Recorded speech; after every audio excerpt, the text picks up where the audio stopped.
Hello my friends and welcome back. It is Friday. You know what that means? It means you and I made it. We survived the week and now we deserve a cold one. But you know who didn't survive the week? Yes, this specific Russian infantry fighting vehicle. I want to watch that video. It's only 30 seconds long. The explosion is magnificent. But more magnificent is what the Russian soldier who is fleeing says after the explosion. Check it out. Bada boom. Now that is the infantry fighting vehicle that their comrades were in. It goes up in flames like it's New Year's. And what you can see up in the sky, this is the anti-drone cage, or let's call it a cope cage, flying up in the air to the moon and back again, almost hitting him. Bada beam, it went to the ground. Alright, now they decide to get up and run for the motherland again. Let's go, let's go, let's go. Give me the stick. This is what he said. I kid you not, give me the stick. Now, if you're not aware, then yes, the stick is the stick. It's not a metaphor. It is a wooden stick that Russian soldiers use as the most efficient anti-FPV weapon that they have. A stick. When an FPV hits Ivan takes stick, hit FPV back and destroy the Ukrainian FPV with his body. Genius, Ivan. Give me the stick. And they are running and running and running. I'll leave that video there, but yes, they do use the stick. Now for the second video, we go to the same waste mountain or waste heap that I showed you in the last video. But in the last video, or photo actually, there were two flags on that mountain, Russian flag and North Korean flag, side by side, as their armies are now fighting side by side against Ukraine. Well, now we have the aftermath or the price of planting that North Korean flag there. 5 Russian soldiers were sent to do that. Now, I'm not sure if I can show you what actually happens in this video because it's pretty juicy and I don't think YouTube likes it. But I can, with the filters, we'll get by it. 5 dudes were sent there and one by one in this video, bada boom, here goes the first one. Bada boom, here goes the second one. It's like clockwork. Bada boom, here goes the third one. And we have one more. Two more. That was the fourth one. And boom, that was the 5th one. 5 guys were sent to plant Kim Jong-un's North Korean flag. 5 Russians, by the way. And 5 Russians were sent to meet with their maker. 5 Russians are now fertilizing Ukrainian land. I hope they had sunflower seeds in their pockets so something good comes out of them. And now, my friends, for the final, let's call it frontline video today, before we go to analysis of the macro situation of the war, I'll bring you a Russian soldier from the Donetsk front area. And these kind of Russian soldiers, why do I want to include their videos? Is because they have no incentive to lie. They might die in 5 seconds, they might die tomorrow. They have no incentive to lie for any reason because the truth would help them live longer. So they want to speak the truth. It might be the last video the dude ever makes. Let's watch it. I'll read you the subtitles. My name is Gavdenko Denis. I'm a commander of the assault company. So basically, this is a company leader. Now, if you have been in a Western military, any kind, think about the commander of your company. That's the dude for the Russian army. I'm located in Dzержинsk. We're carrying out the task of clearing the quarters. But at what cost? Sadly, it's very difficult. The command of the 109th Regiment sets us tasks that cannot be completed without support. They cannot be completed. I'm currently near city center in a 9-story building. This is what is happening. Now, I'm not sure if I can show you this part, but he's actually showing us the reality around him and what's left of his company. I apologize if I have to filter this because YouTube has the rules, but here it is. These are his men. Constant gunfire, which you can hear in the background. And here, our lads can't even reach the nearby houses because there is no support. In basements, here, our wounded boys are rotting. There are so many wounded, myself included, but I can move still. 109th Regiment, Unit 34494. Located in Kharkivka.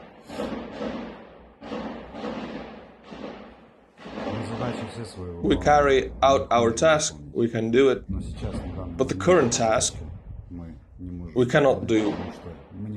I have almost no people to do the mission, but I still try. I'll leave that video there, you can go and watch it, the link is in the description below, but this is the situation for the Russian meat wave companies, assault companies, stormtroopers, who are just there to soak up Ukrainian ammunition. I just want to bring you that reality on the ground. Now it is sad, and now it might bring out some emotions in some people of empathy, feeling bad for these Russian troops. But again, I have countless videos of the wives of these soldiers not telling to their men in the calls that come back, don't fight against Ukrainians, but telling, some suggesting to do something to Ukrainian women, some trying to get money for their husbands who are dead from the Ministry of Defense, not mourning their husband, but mourning the fact that they cannot get paid because the Ministry of Defense is lying to them. These Russians are not against the war. They're not against what is done in Ukraine. They sometimes are against of how badly the war is going for Russia, but not against the war itself. So I have to say this to you, I have no empathy for these soldiers. Not at all. My friends, I have no sponsor today, and this is sad for me, but I want to use this opportunity to show you the podcast I recently made a few days ago with Jake Broe, actually. We had a very cool conversation, or at least I enjoyed it a lot.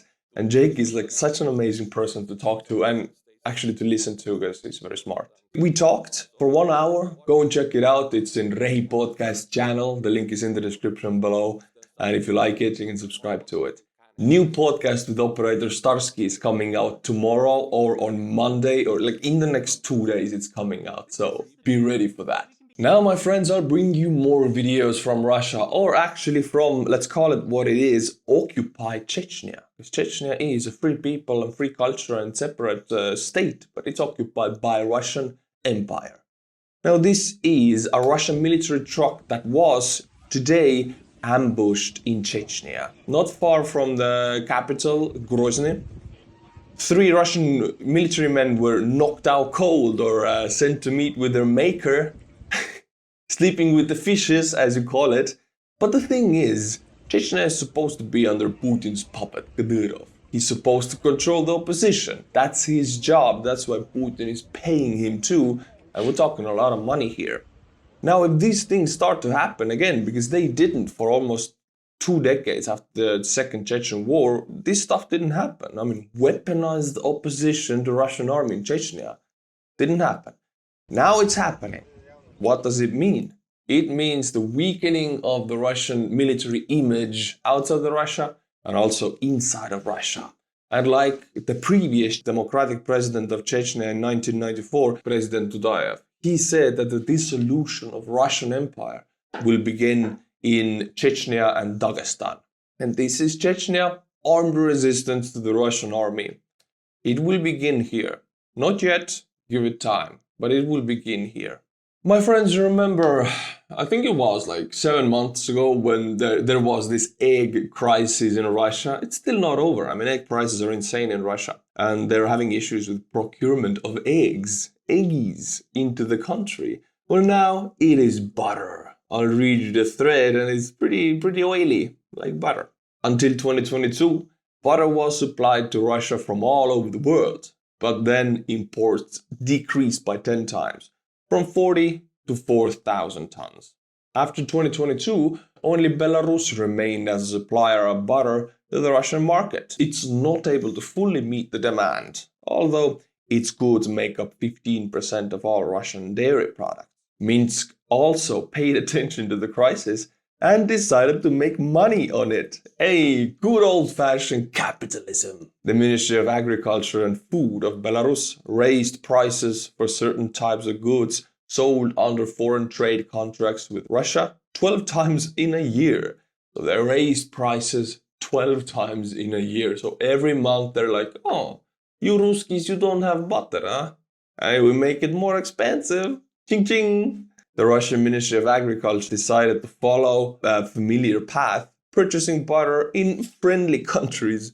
Butter imports from Iran have started, and more expected from India.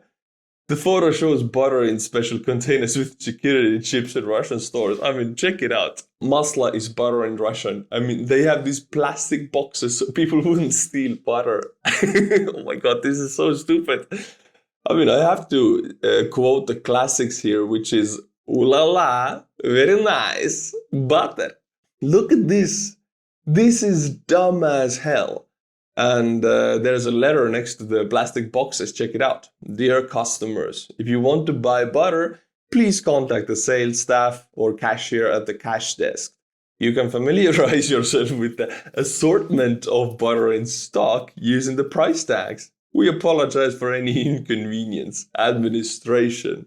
Damn, that's nice. I love to see that collapse in Russia happening. It's eggs, it's butter. It's going to be one by one, all the products. And they are now getting butter from India and Iran. So mark my words, expect the bloody diarrhea percentage in Russia to go up 100-fold. Butter from India, butter from Iran.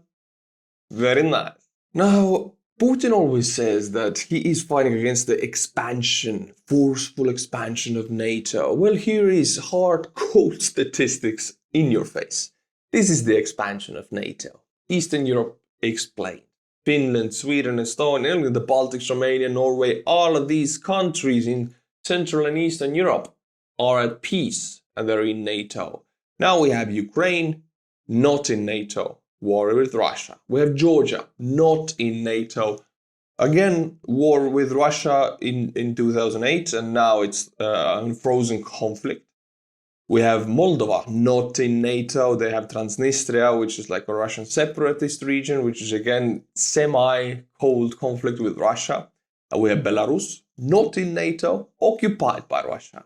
Chechnya, not in NATO, occupied by Russia. So the forceful expansion of NATO is so bad because it brings peace, and we don't like peace in Russia. Damn it.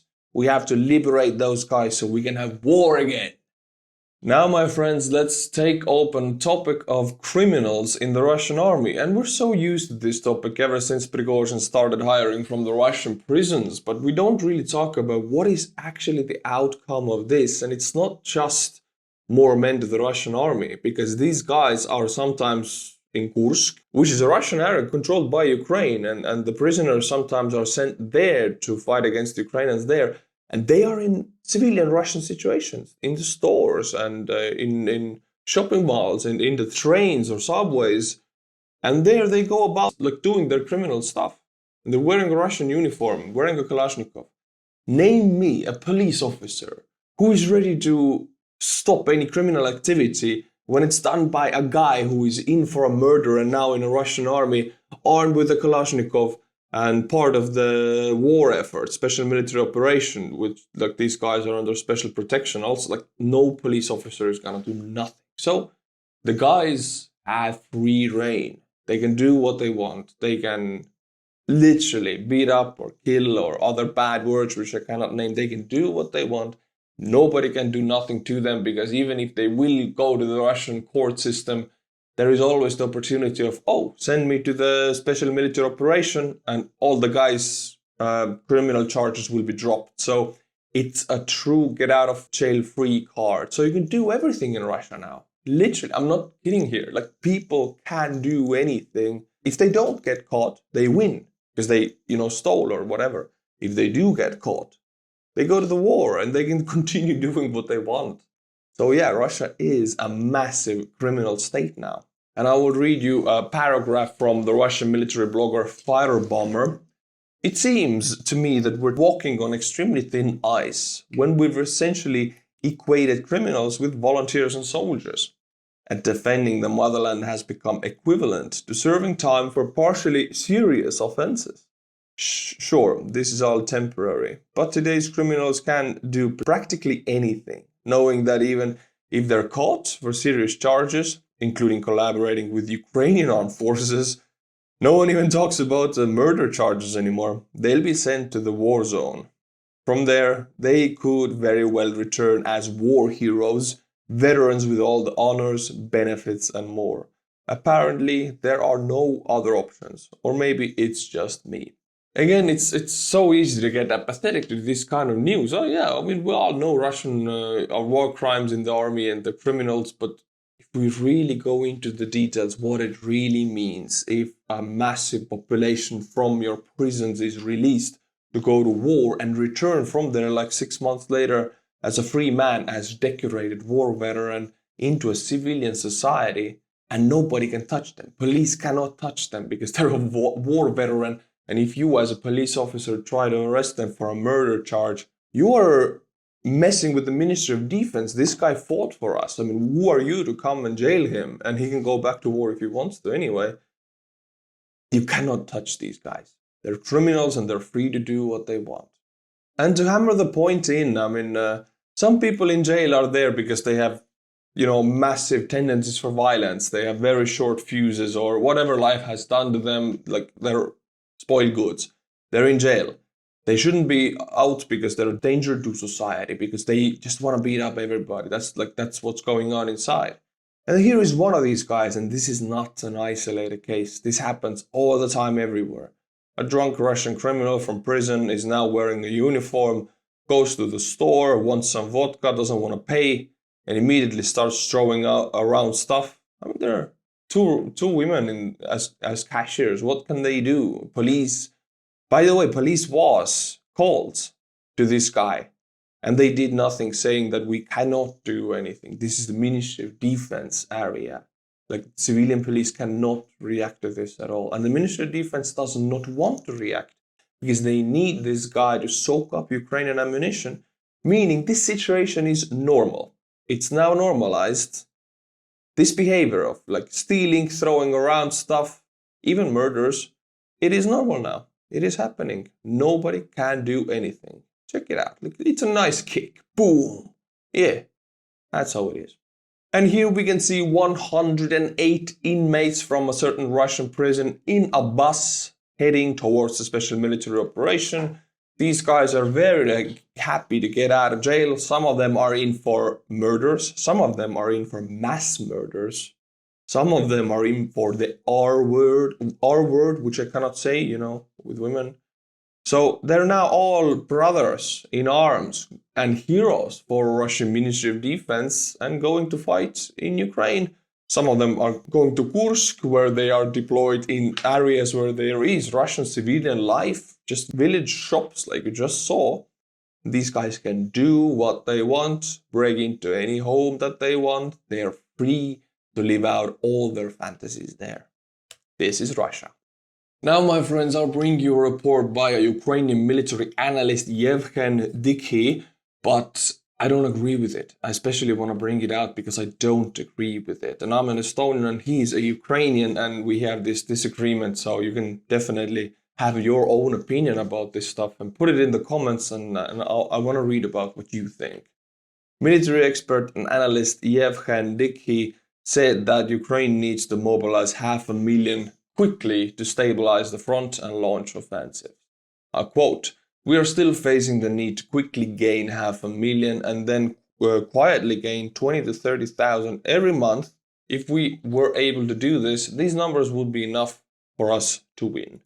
Ukraine has not mobilized 500,000. I mean, they could. There is this manpower population in Ukraine, but you cannot mobilize them if you don't want to repeat exactly what Russia is doing. They're mobilizing and they're sending troops to fight without proper gear or training. Ukraine don't want to do that, and I don't think they should. Why they're not doing it? Because they don't have enough gear and weapons, and most importantly, not enough officers and manpower resource to train these guys in any meaningful way. And without training, without experience, a troop does not last on the front. I mean, this is not just an opinion. We just see this on statistics. Troops that are heavily trained last significantly longer.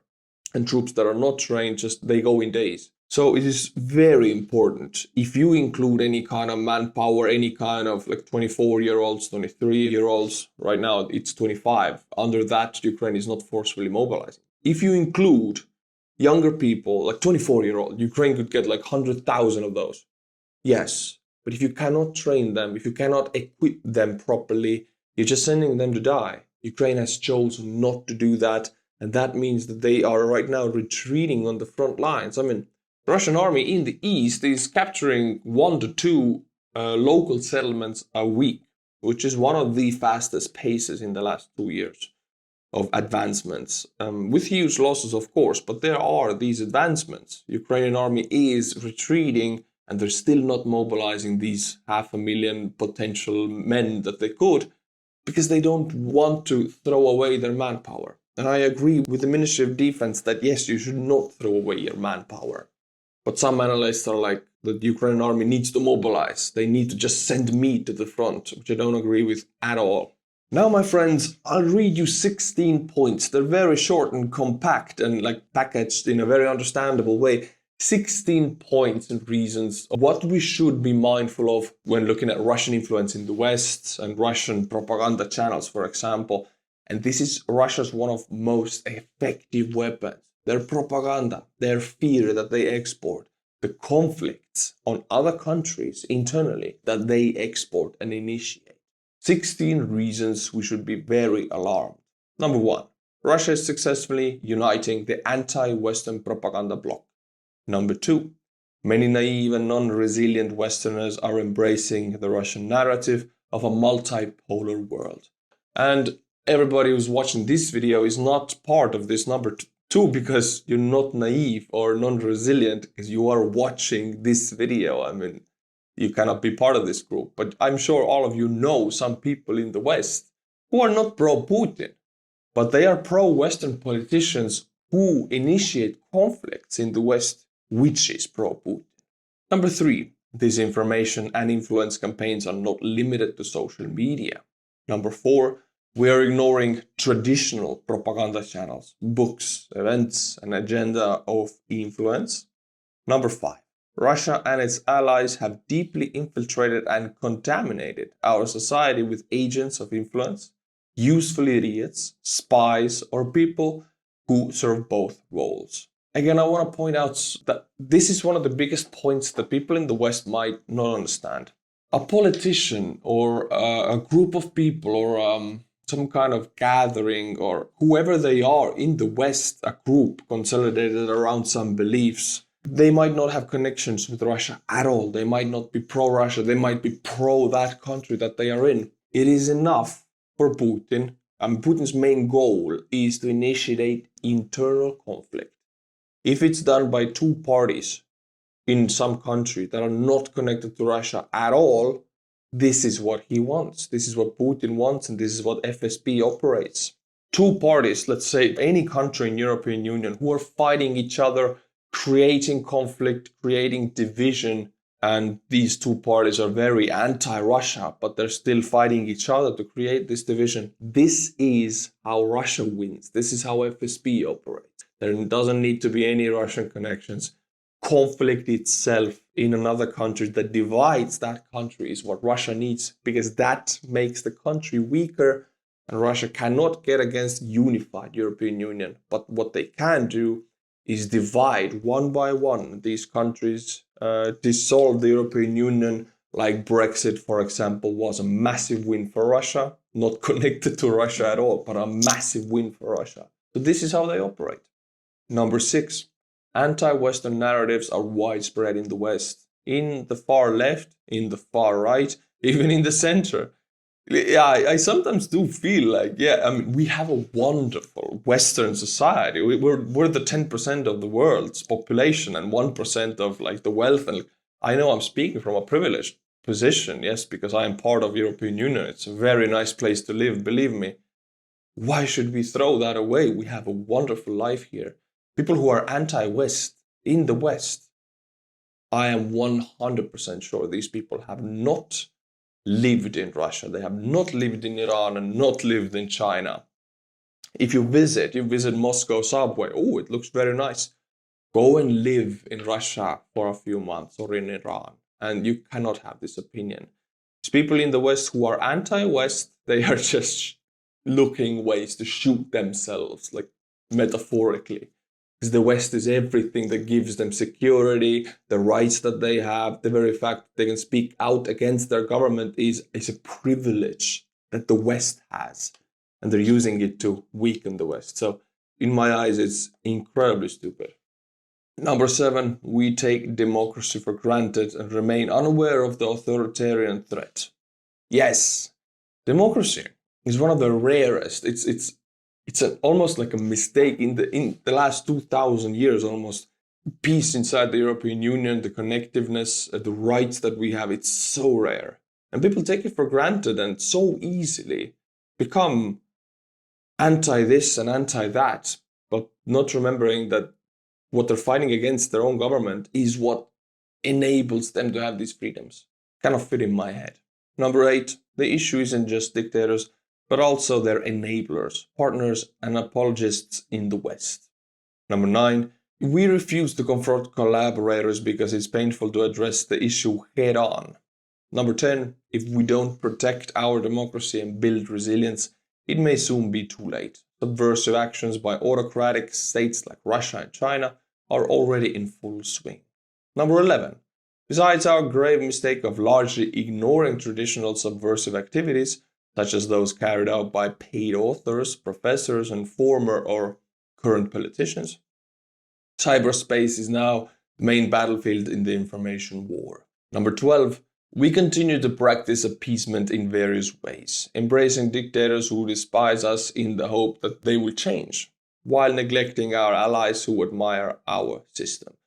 I am part of a country which is part of those allies who admire the system. Estonia gains so much from the European Union and from NATO. Our entire way of life and freedoms and the happy life we have now, although some Estonians don't know it, is in big portion thanks to NATO and European Union. And the big countries in NATO and European Union sometimes act like this unity is not important at all, or it's not priority to their country anymore.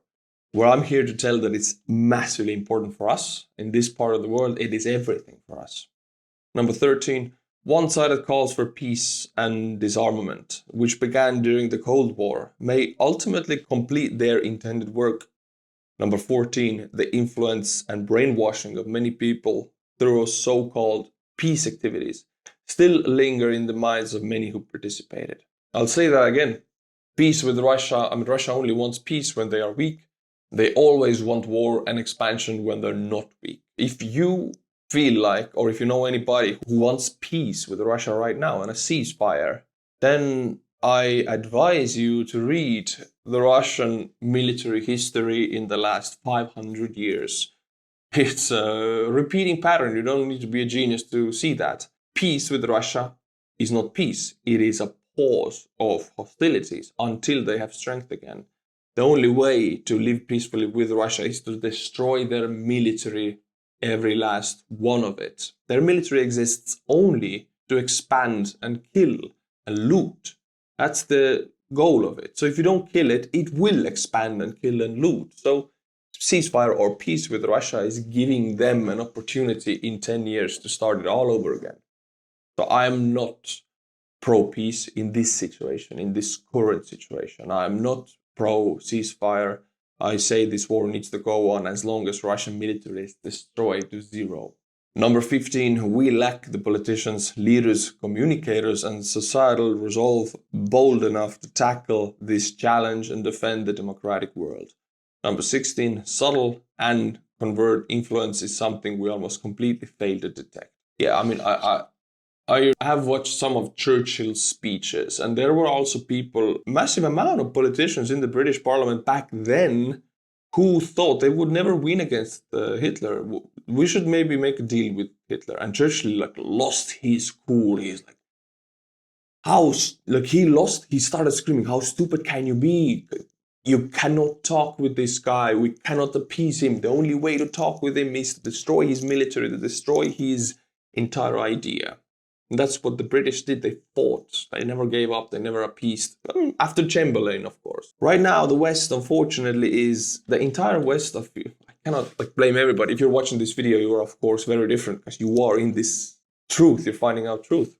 But I feel like many politicians in the West are very Chamberlainian right now, trying to appease, trying to talk.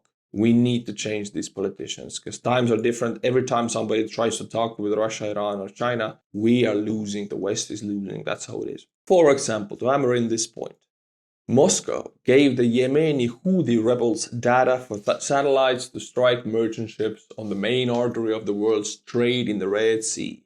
In total, more than 100 ships were attacked. Now, Houthis are very effectively attacking Western merchant ships there. They couldn't do so without help, direct and distant help like satellite data, and also direct just missiles and drones from Iran and Russia. Those two countries are very directly the reason why these ships are attacked. In the West, I don't see a reaction to that.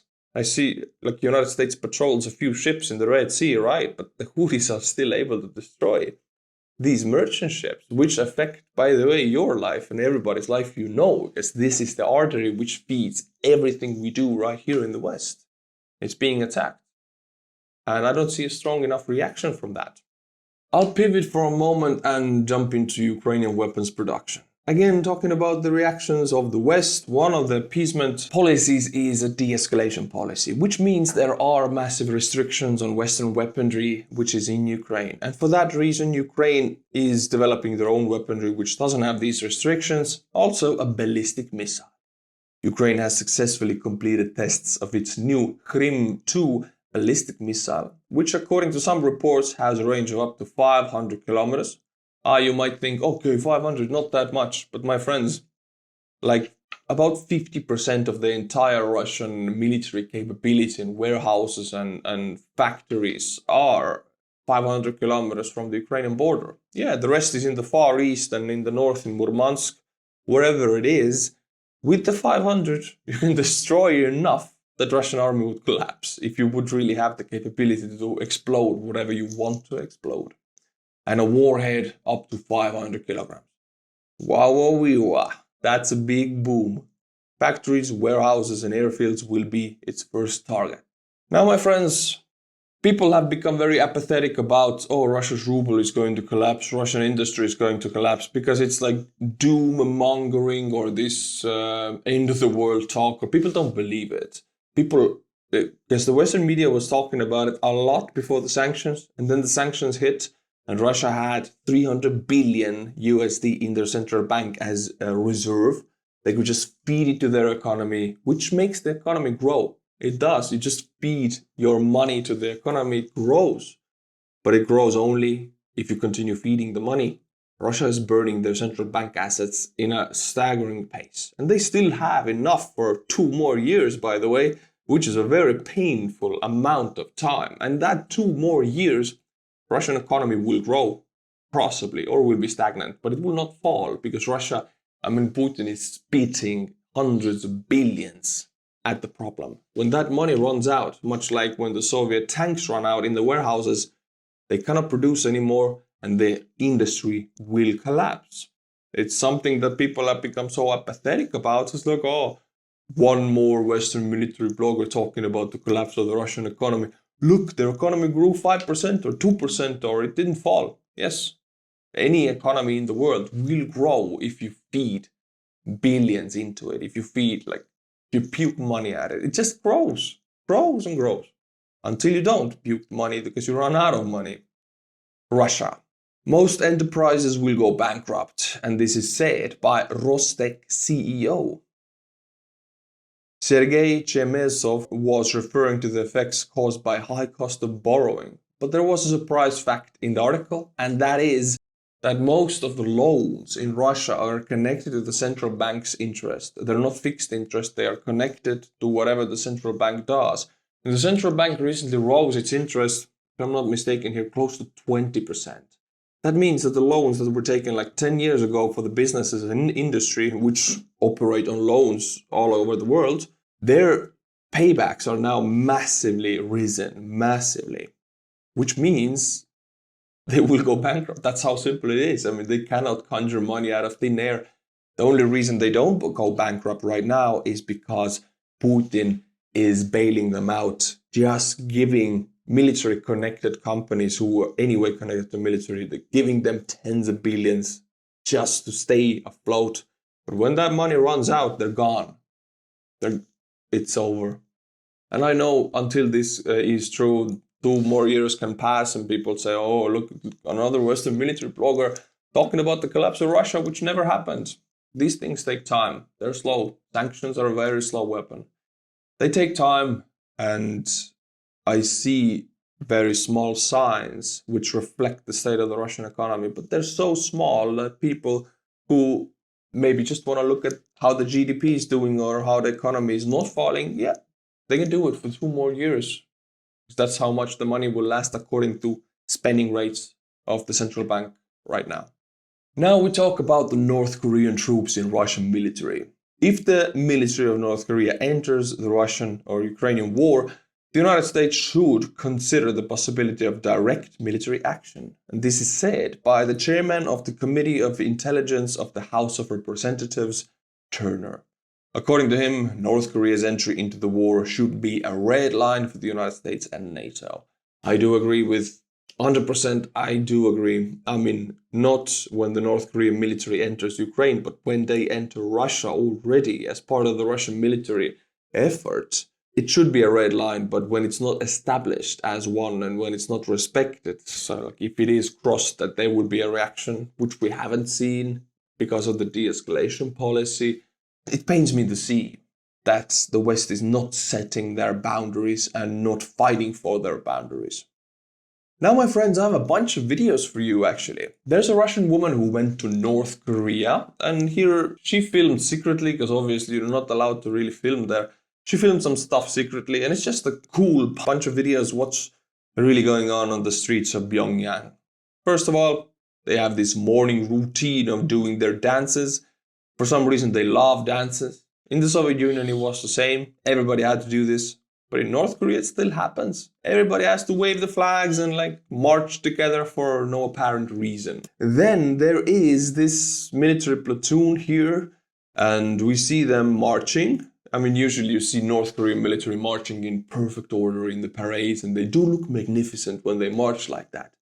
But here they march more like how we marched as conscripts. And we know we can fight, but we cannot march. Usually it's said that these armies who can march, they cannot fight. I mean, Israelis are horrible at marching. They don't really know how to march at all, but they fight very good. And look at this. It's okay. I'm not saying, oh, look how bad their military is because they cannot march, but this is how in reality most of the military platoons move. They don't do this parade walk. This is how it is. This is the reality. My friends, I don't have a sponsor today, which is a little bit sad for me, but I use this time to show you a very cool design that your grandmother should have. And if you cannot get it for her, get it for your sister.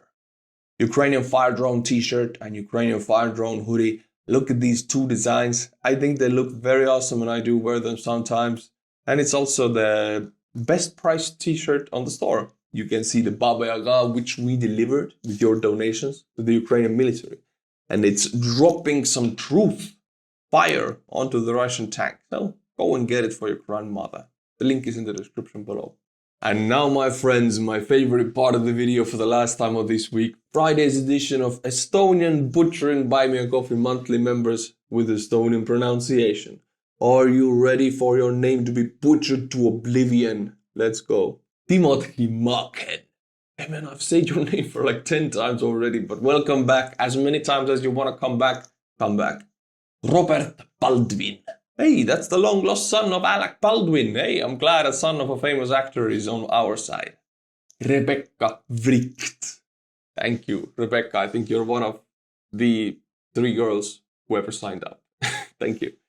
Also, we only have 3 today, so if you want to support the channel and want to be part of the foundation of this channel, then buy me a coffee. Monthly membership is the way to go. Link is in the description below.